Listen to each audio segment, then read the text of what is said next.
హిందూ బంధువులారా అందరికీ జై శ్రీరామ్. ఇప్పుడు ఒక రియల్ స్టోరీ అనమాట. స్టోరీ కాదు, అది రియలే. తబ్లీగీ జమాత్ అనేది ఒక సంస్థ ఉంది. ఆ సంస్థని దుబాయ్, ఇరాన్, ఇరాక్ అక్కడ మొత్తం బ్యాన్ చేసేసారు. ఎందుకంటే ఉగ్రవాదుల్ని బాగా పెంచి పోషిస్తుందని చెప్పేసి దాన్ని బ్యాన్ చేసేసారు. మన దేశంలోనేమో దాన్ని ఇంకా పెంచి పోషిస్తూనే ఉన్నారు. వచ్చిన రాజకీయ నాయకులు కూడా దాన్ని పోషిస్తున్నారు. మొన్న వచ్చిన సీఎం కూడా దానికి ఎన్నో వందల కోట్లు ఇచ్చారు అనమాట. అంటే మీకంతా దేశం ఎక్కడ పోయినా ఎవరు ఏం చేసినా పర్లేదు, కానీ మీ ఓట్ల కోసం మీ బుజ్జగింపు రాజకీయాలు, అంటే ఒక మతాన్ని బుజ్జగిస్తే మాకు ఓట్లు పడతాయి, మేము గెలుస్తాము అని మీ ఓట్ల కోసం మీరు చూసుకుంటున్నారు కరెక్టే. కానీ మరి హిందువులు ఎక్కడ పోవాలి, హిందువులు ఏం గతి కావాలి, దాని గురించి ఏ నా కొడుకని ఆలోచిస్తుందా? వస్తురు ఆ మతానికి ఇన్ని లక్షలు, ఈ మతానికి ఇన్ని లక్షలు, ఎవనయ్యేవని ఇస్తున్నారు మీరు. ట్యాక్స్ ఎవడు కడుతుండు, తినేది ఎవడు తింటున్నాడు, అదేం ఆలోచన లేదు. మా పైసలన్నీ తీసుకుపోయి ఆ నా కొడుకులకు ఇస్తారు. అంటే ఆ బాంబులు వేస్తే ఏని వాళ్ళు, కానీ వాళ్ళకు మనం కాపాడుకోవాలి. బాంబులు వేసే వాళ్ళకి కాపాడుకోవాలి, మంచిగా బుజ్జయించాలి, వాళ్ళకి తిండి పెట్టాలి. కానీ ఆ కట్టిన ట్యాక్సుల పైసలన్నీ హిందువులవి. వాళ్ళ దాంట్లో వాళ్ళ 100%లో 5% అన్న ట్యాక్స్ కట్టరో తెలియదు. అటువంటి వాళ్ళకు మీరు మా పైసలను తీసుకుపోయి వాళ్ళకి ఎందుకు ఇస్తున్నారండి? అవసరమా ఇవ్వడం? అంటే మన హిందువులకు కూడా కొద్దిగా రావాలి, కొద్దిగా ఆలోచించాలి మనోళ్ళు కూడా. ఎందుకు ఆలోచించాలంటే ఇటువంటి వాళ్ళు ఉండడం వల్ల ఇప్పటిదాకా 400 సంవత్సరాల నుంచి హిందువులు ఏ దేశం నుంచి ఎలగొట్టబడ్డారు, ఏ దేశం నుంచి పారిపోయి ఎక్కడెక్కడికి వెళ్ళిపోయారు హిందువులు. ఉన్నది ఇప్పుడు మిగిలింది ఈ ఒక్కటే భారతదేశం. ఈ దేశం నుంచి గనక హిందువులను ఎలగొడితే, సపోజ్ ఎలగొట్టే అంత అయితే లేదు, చెప్పలేము ఒకవేళ. ఎందుకంటే వీళ్ళు బుజ్జగింపు రాజకీయాలు చేసి ఆ బాంబులు వేసే వాళ్ళకు, కత్తులు నూరేటోళ్ళకే లక్షల కోట్లు ఇస్తారు కదా, అందుకని చెప్తున్నా. ఎందుకంటే ఈ రాజకీయ నాయకులు అంతా వీళ్ళని పెంచి పోషిస్తున్నారు కాబట్టి మన హిందువులు కొద్దిగా బుద్ధి తెచ్చుకొని, ఎవరికి ఏం పైసలు ఇస్తున్నావు, ఏం కథ, మీ రాజకీయం ఏంది, మీరేంది, మళ్ళీ మన దేశం ఎక్కడ పోవాలి, హిందువులు ఎక్కడ పోవాలి. ఇప్పుడు మిగిలిన భారతదేశం ఇదొక్కటే. ఇక్కడ నుంచి ఎలగొడితే ఎక్కడ ఎవడు పెట్టుకోడు మనని. ఇదొక్కటి హిందువులందరూ ఆలోచించాలి. నేను ఇలా వీడియోలు కూడా పెడుతున్నా, దానికి ఏమేమి కారణాలు, ఎక్కడెక్కడి నుంచి వెలగొట్టబడ్డారు హిందువులు, అది కూడా చూడండి మీరు. ఓకేనా హిందువులారా? చూసి ఆలోచించుకోండి. మా సాయి అన్న, జర్నలిస్ట్ అన్న చెప్పిండు, అది డీటెయిల్స్, అది రియల్. అది హిందువులు 500 సంవత్సరాల క్రితం జావాని విడిచిపెట్టారు, 300 ఏళ్ల క్రితం ఆఫ్ఘనిస్తాన్ విడిచిపెట్టారు, 200 ఏళ్ల క్రితం ఆగ్నేయాసియాని విడిచిపెట్టారు, 100 సంవత్సరాల క్రితం తక్షశిల విడిచిపెట్టారు, 80 ఏళ్ల క్రితం బర్మాని విడిచిపెట్టారు, 70 ఏళ్ల క్రితం పాకిస్తాన్ విడిచిపెట్టారు, లాహోర్, పంజాబ్, కరాచీ, సింధు నుండి వెళ్ళిపోయారు. 40 ఏళ్ల క్రితం హిందువుల్ని బంగ్లాదేశ్ నుండి విడిచిపెట్టారు. 30 ఏళ్ల క్రితం కాశ్మీర్ని విడిచిపెట్టారు. 25 ఏళ్ల క్రితం అస్సాంని విడిచిపెట్టారు. మనకు తెలియకుండానే 20 ఏళ్ల క్రితమే హిందువులు కేరళని విడిచిపెట్టడం ప్రారంభించారు.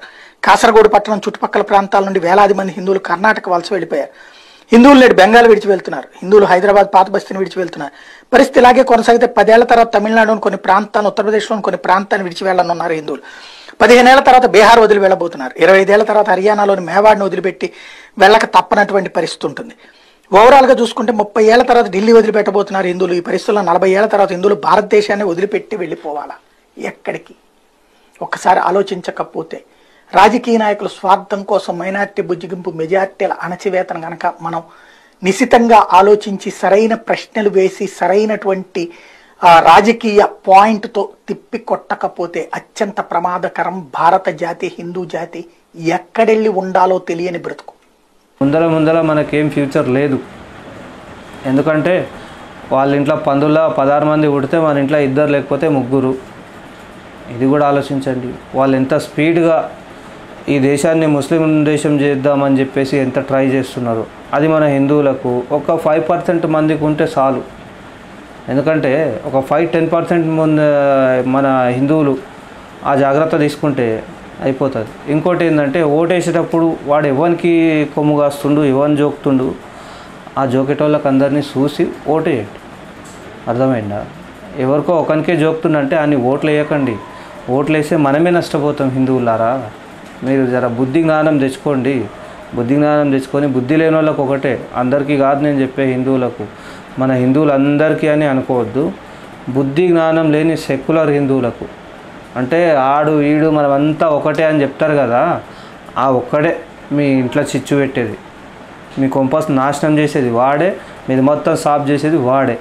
కాబట్టి ఇది ఎప్పటిదాకా అయితే మీకు అర్థమవుతుందో అప్పుడే మన దేశం బాగుపడుతుంది. ఫస్ట్ అయితే మన తెలంగాణలో మొన్న రాగానే ఆయన ఎన్నో 100 కోట్లు ఇచ్చేసిండు తబ్లికీ జమాత్కు, వక్ఫ్ బోర్డ్కి ఇచ్చిండు. అది ఏముందాడా ఏమనుకోతున్నాయి పైసలు. మళ్ళీ మనకు సపరేట్ బోర్డు వద్దా? హిందూ చట్టం బోర్డు కావాలి కదా మనకు కూడా, హిందూలా బోర్డు.